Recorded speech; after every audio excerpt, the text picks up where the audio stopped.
Antes, nós vamos continuar falando aqui de política no quadro Seu Direito.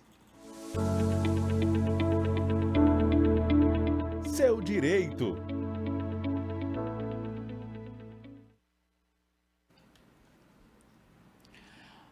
Olha, em um ano eleitoral, a gente não imagina quais os desafios de uma pessoa LGBTQIA+, para lançar uma candidatura. E é sobre esse assunto que nós vamos conversar com o doutor Miguel Cardoso, ele que é advogado, membro da APAC, já está aqui com a gente. Obrigada, doutor Miguel, pela gentileza de atender o nosso convite. Seja bem-vindo. Obrigado, bom dia. Eu que agradeço o convite. Doutor Miguel, explique aí para a gente, tem alguma diferença na questão legal, por exemplo? A pessoa é LGBTQIA+, quer colocar o seu nome à disposição para ser candidato. Quais são os empecilhos? É tudo igual? Não é igual, porque vem a questão também do nome social. Muitas dessas pessoas não, que são, as que estão trans, não retificaram o seu nome e gênero ainda. Então, acho que é essencial a ampliação de instrumentos de incentivo, a participação desse setor da sociedade no processo da escolha dos representantes, apoio à criação de mecanismos, tais como a possibilidade de inclusão do nome social no cadastro eleitoral, como o nome de urna para candidatos travestis ou transexuais, no sentido de reduzir essas dificuldades enfrentadas no processo político e eleitoral, né? Também é essencial a emissão, porque tem muita dificuldade na emissão do CNPJ, na abertura de contas bancárias, por divergências no cadastro eleitoral, da Justiça Eleitoral, com a Receita Federal. Então, é essencial que tenhamos políticas públicas que facilitem mais essa emissão do CNPJ e a abertura das contas bancárias, para que as pessoas LGBTQIA+, principalmente as pessoas trans e a travesti, possam participar dessas eleições. Doutor Miguel, já há nesse levantamento, nas eleições que a gente está acompanhando a cada 2 anos, há um interesse, uma participação maior do eleitorado e também como candidato LGBTQIA+, no processo eleitoral? A gente tem conseguido avançar com mais candidaturas e com mais nomes eleitos no Brasil e no Piauí? Sim, o número de candidaturas LGBTQIA+, ela aumentou muito em relação aos pleitos eleitorais anteriores, resultando também num aumento importante do ingresso dessa comunidade, dos que foram eleitos. Conforme um estudo realizado pela Aliança Nacional LGBTQIA+, vinculado ao programa Voto com Orgulho, no mesmo sentido com a ANTRA, Associação Nacional de Travestis e Transsexuais, ela apresentou dados em relação às candidaturas de transgêneros registrados a existência de 294 candidatos no Brasil em 2020. Isso representa 226% a mais em relação aos dados obtidos na mesma pesquisa em 2016. Então, ocorreu um aumento significativo na ampliação de pessoas trans eleitas vereadoras, né? Temos aí a Duda Salabert, do PDT, em Belo Horizonte, que ela teve a maior votação da história do município para o cargo disputado, né?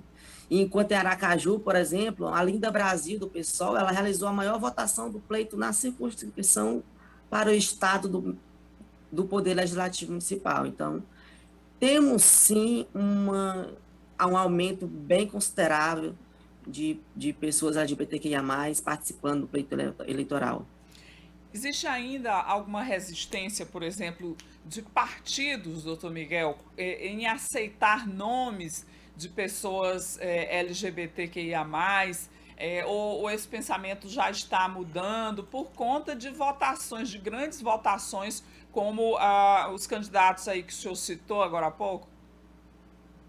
Bem, que pese esses dados expostos, que apontem progressos significativos na participação da comunidade LGBTQIA+, na disputa dos cargos eletivos, e até, assim, uma certa atenuação desses preconceitos, Essa perspectiva não afasta, de fato, a extensa dificuldade vivenciada por esse setor da sociedade, principalmente quando analisados conjuntamente com outros indicativos que apontam o Brasil como um dos países com maior número de homicídios de pessoas LGBTQIA+, e com pequena representatividade no Congresso. Infelizmente, nós temos sim uma grande resistência dos partidos em apoiar candidaturas de pessoas LGBTQIA+, e isso um fator que leva muito em consideração a essa dificuldade, porque para que o candidato LGBTQIA+, possa se candidatar, ele tem que ter aquele apoio dos partidos, o apoio financeiro e etc. Né? Então, nós temos ainda essa certa resistência. Falando em resistência de partidos, a cota seria um caminho? A gente já vê hoje que a cota para as mulheres, tanto de participação com candidaturas, quanto com destinação de recursos do fundo eleitoral específico para as mulheres. Particularmente, só acha que a cota também para o público LGBTQIA+, seria um caminho para resguardar esse direito? Eu acredito que sim, que essa cota seria muito importante. Inclusive, tem um projeto de lei na Câmara dos Deputados com o objetivo de resguardar o percentual de 30% das candidaturas para as pessoas LGBTQIA+, nas disputas dos cargos do Poder Legislativo. Então, isso seria de extrema importância para esse caminho das pessoas LGBTQIA+, para que elas possam trilhar esse caminho com mais facilidade, porque as dificuldades são extensas, são grandes, são um empecilho que faz uma barreira muito grande para que essas pessoas possam, de início, adentrar no partido, depois que adentra no partido, tem aquela dificuldade com a sua candidatura, com a sua eleição e etc. Então, esse percentual é um passo muito importante para que podemos resguardar esse direito das pessoas LGBTQIA+, nas disputas eleitorais. Doutor Miguel, a pessoa LGBTQIA+, quer ser candidata, tem a intenção. Qual a orientação que o senhor dá? Quais são as primeiras providências que ela deve tomar para não ter nenhum empecilho, nem legal, não ter problemas com a legislação e estar com a papelada toda ok para dar entrada na candidatura? Eu acho que, primeiramente, o respeito.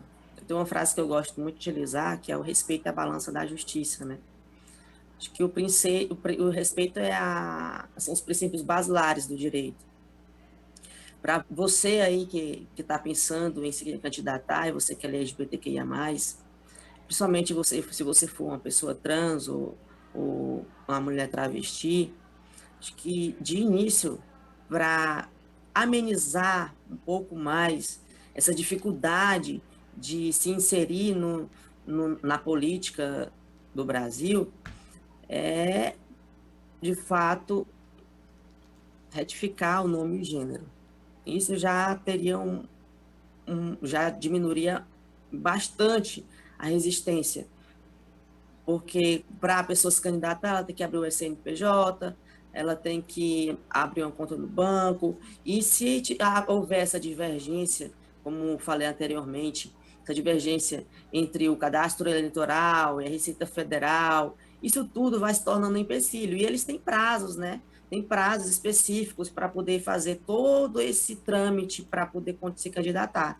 Então, se perde esse prazo, já não pode mais tá ali no ponto para poder participar da candidatura. Então, é melhor, de certa forma, infelizmente, não temos políticas públicas que valorizem e que apoiem pessoas trans ou pessoas travestis que ainda não retificaram seu nome e gênero, para que possam utilizar seu nome social nas candidaturas, que possam utilizar seu nome social no CNPJ, seu nome social nos bancos. Já temos aí a inclusão do nome social no título de eleitor, que já é um avanço, mas não é o suficiente. Então, nós temos que ter mais políticas públicas para dar uma base para que essas pessoas LGBTQIA+, se sintam mais à vontade e mais fortes em poder participar do pleito eleitoral. Tá isso certo. aí. Tá, então aí dado o recado. Muito obrigado ao advogado, doutor Miguel Cardoso, pela entrevista hoje aqui no Diálogo Franco. Bom feriado e um bom dia para o senhor. Obrigado, doutor Miguel. Obrigada, agradeço. Agora sim, né, Danilo? Seu direito.